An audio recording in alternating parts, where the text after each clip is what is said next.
প্রিয় শিক্ষার্থীরা, আমি ডাক্তার ওয়াহিদা সুলতানা, সহকারী অধ্যাপক এবং বিভাগীয় প্রধান, ফিজিওলজি বিভাগ, Sherebangla medical college, Barishal.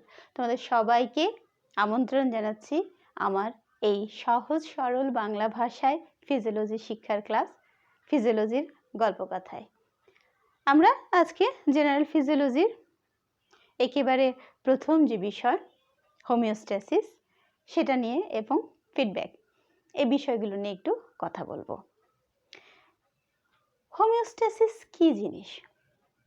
Homeostasis মানে হচ্ছে, সংজ্ঞা যদি বলি, আমরা সবাই জানি, maintenance of nearly constant condition in the internal environment. অর্থাৎ আমাদের যে ইন্টারনাল এনভায়রনমেন্ট আছে, এটাতে কনস্ট্যান্ট কন্ডিশনটাকে বজায় রাখা, বজায় থাকা, স্থিতিশীল থাকাটাই হচ্ছে হোমিওস্ট্যাসিস। গৃহশান্তি, সহজ কথা বলতে পারো, গৃহশান্তি, গৃহস্থিতি, এরকম বিষয় হচ্ছে ইন্টারনাল এনভায়রনমেন্টে নিয়ারলি কনস্ট্যান্ট কন্ডিশনটাকে বজায় রাখা। নিয়ারলি কেন বলে? নিয়ারলি শব্দটা অবশ্যই সংজ্ঞায় বলতে হবে, কারণ সৃষ্টিকর্তা আমাদেরকে যেভাবে আনছে, কোনো ঘটনায়, কোনো দুর্ঘটনায় যদি সেখান থেকে সরে যায় আমাদের, সেটা বডি চেষ্টা করে পুরোপুরি না হলে তার যতটা সম্ভব কাছাকাছি নর্মাল রাখার। এজন্য আমরা বলি নিয়ারলি কনস্ট্যান্ট কন্ডিশন। অর্থাৎ তাহলে হোমিওস্ট্যাসিসের সঙ্গে আমরা বললাম maintenance of nearly constant condition in the internal environment. এখন কথা হচ্ছে ইন্টারনাল এনভায়রনমেন্টটা কী জিনিস? আমরা সবাই জানি আমাদের বডিতে ফ্লুইড আছে। পৃথিবীর যেমন জলের পরিমাণ বেশি, আমাদের শরীরেও কিন্তু জলের পরিমাণ বেশি। সেই জল বা পানি, তার জায়গা সেলের ভেতরে এবং সেলের বাইরে। যেটা সেলের ভেতরে থাকে সেটাকে আমরা বলি আইসিএফ। আইসিএফ অর্থাৎ ইন্ট্রাসেলুলার ফ্লুইড। আর সেলের বাইরে যেটা, সেটাকে আমরা বলি ইসিএফ অর্থাৎ এক্সট্রা সেলুলার ফ্লুইড। এখন আমাদের বডিতে অজস্র সেল অর্থাৎ কোষ আছে। সেই কোষের ভিতরে পানি আছে, সেই পানিগুলোকে আমরা বলছি আইসিএফ। সেলের ভিতরের যে পানি, তাকে আমরা বলি আইসিএফ। আবার এই সেলগুলো আছে যে তার চারপাশে অজস্র পানি আছে, ব্লাড ভেসেলের মধ্যে আছে, লিম্ফের মধ্যে আছে, সবখানে দুটো মেমব্রেন যে থাকে, প্যারাইটাল ভিসেরাল লেয়ার, তার মাঝখানে পানি থাকে। এরকম করে করে বিভিন্ন জায়গায় পানি আছে আমাদের শরীরে। এই পানিগুলোকে আমরা বলি এক্সট্রা সেলুলার ফ্লুইড। এই যে সেলগুলোর মাঝখানে যে হচ্ছে ফ্লুইড, বিভিন্ন সেল, তার চারপাশে ফ্লুইড, এই যে এক্সট্রাসেলুলার ফ্লুইড, এই এক্সট্রাসেলুলার ফ্লুইডকেই আমরা বলি ইন্টারনাল এনভায়রনমেন্ট অর্থাৎ আভ্যন্তরীণ পরিবেশ। আভ্যন্তরীণ পরিবেশ অথবা ইন্টারনাল এনভায়রনমেন্ট। কেন বলি আভ্যন্তরীণ পরিবেশ এক্সট্রাসেলুলার ফ্লুইডকে? মনে করি একটা পুকুর, সেই পুকুরে মাছ থাকে। এখন এই মাছটা তখনই ঠিকভাবে বেঁচে থাকবে, বড় হবে, যদি সেই পুকুরে যথেষ্ট পরিমাণ খাবার থাকে, অক্সিজেন থাকে, জল এবং অন্যান্য জিনিসপত্র যদি সে মাছের জন্য প্রয়োজনীয় জিনিসপত্র যদি থাকে। যদি সেখানে এই জিনিসগুলোর কোনো ঘাটতি হয়, মাছ কিন্তু বাড়তে পারবে না, মাছ কিন্তু টিকে থাকতে পারবে না। একই রকমভাবে এই যে আমাদের সেল, এই সেলগুলো তার প্রয়োজনীয় খাবার অর্থাৎ নিউট্রিশন, তার যে আয়নস, তার যে আদার সাবস্টেন্স যেগুলো রিকোয়ার্ড, যে অক্সিজেন, যে গ্যাসেস, সে সব কিছুই সে নেয় হচ্ছে এই এক্সট্রাসেলুলার ফ্লুইড থেকে।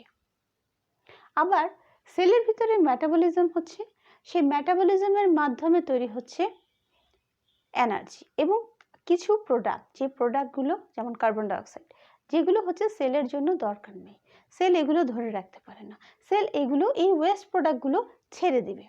তাহলে এক্সট্রাসেলুলার ফ্লুইড থেকে সেল তার প্রয়োজনীয় জিনিস, নিউট্রিশন হচ্ছে অক্সিজেন অ্যান্ড আদার আয়নস, সেগুলো নিচ্ছে, তার যে ওয়েস্ট প্রোডাক্টগুলো আছে সেগুলো সে এক্সট্রাসেলুলার ফ্লুইডে ছেড়ে দিচ্ছে।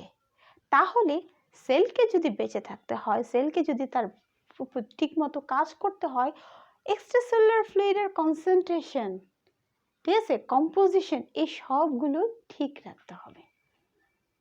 এই কারণে এক্সট্রাসেলুলার ফ্লুইডকে বলা হয় ইন্টারনাল এনভায়রনমেন্ট অর মিলিও ইন্টেরিয়র। কথা হচ্ছে এই যে এক্সট্রাসেলুলার ফ্লুইড সে তো সেলের বাইরে, এক্সটার্নাল, তাহলে আমরা কেন বলছি না যে এটাকে এক্সটার্নাল এনভায়রনমেন্ট? কারণ এক্সটার্নাল এনভায়রনমেন্ট হচ্ছে আমাদের শরীরের বাইরের চারপাশের যে পরিবেশ, সেটা হচ্ছে এক্সটার্নাল, বাহ্যিক পরিবেশ। যেমন বাতাস, আলো, গাছপালা, অন্যান্য মানুষ, প্রাণী, পশু পাখি যা আছে সব কিছু আমাদের external environment.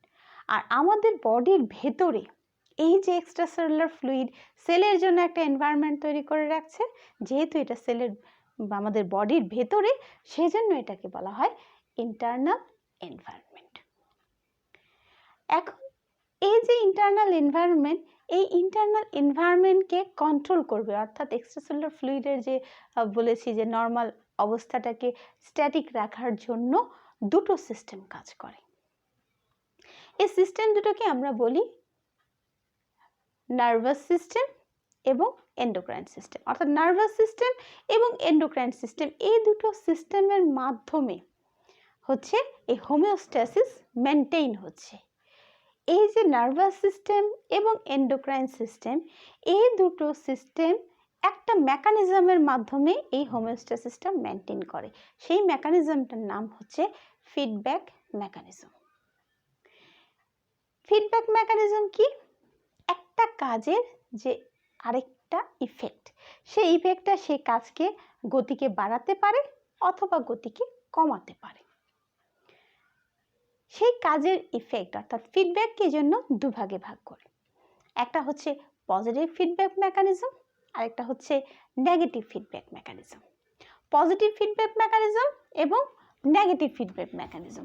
Positive feedback mechanism কি জিনিস?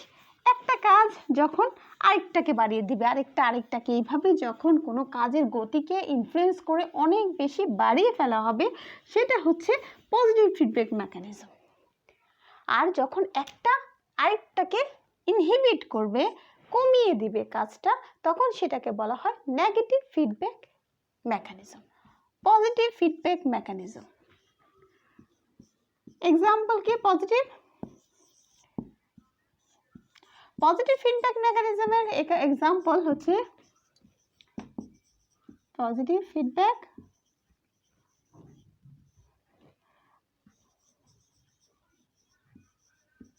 and negative feedback.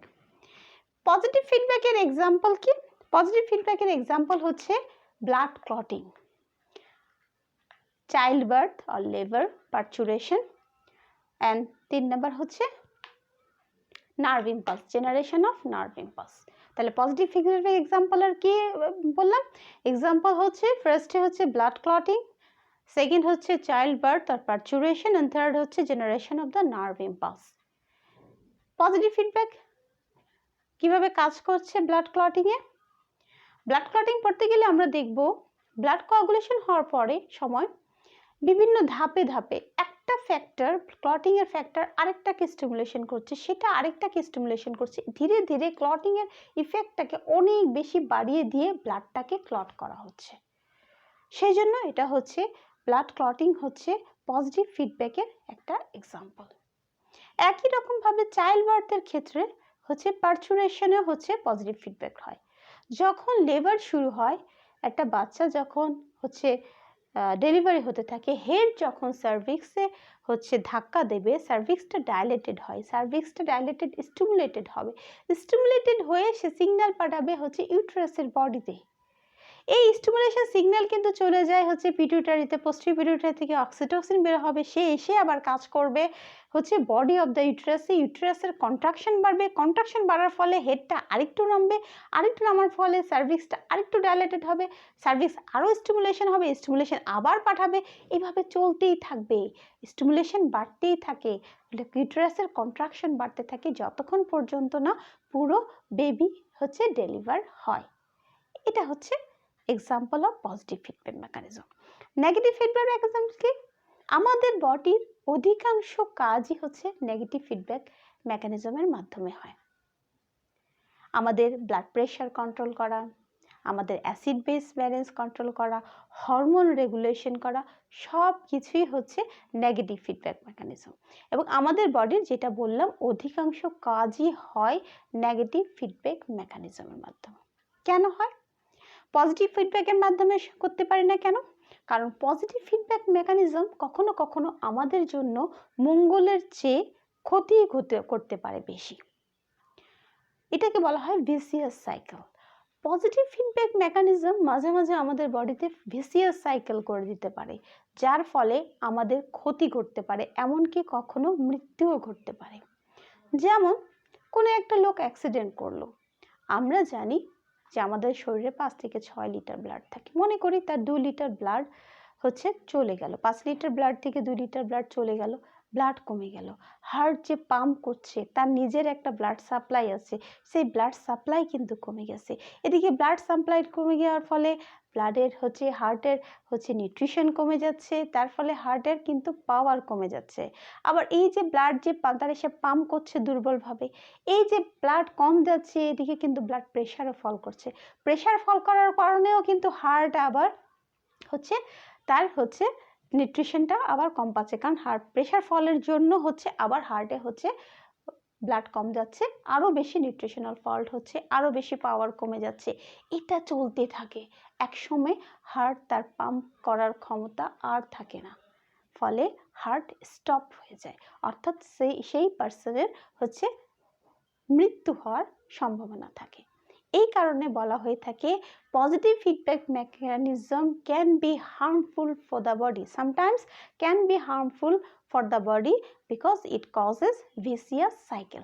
সেই জন্য হচ্ছে পজিটিভ ফিডব্যাক মেকানিজম সবসময় আমাদের জন্য হচ্ছে আনন্দ বয়ে আনে না, আমাদের জন্য অনেক সময় ক্ষতিও বহন করে নিয়ে আসতে পারে। এই হচ্ছে আমাদের হোমিওস্ট্যাসিস এবং ফিডব্যাক মেকানিজম। আশা করি সবাই বুঝতে পেরেছ।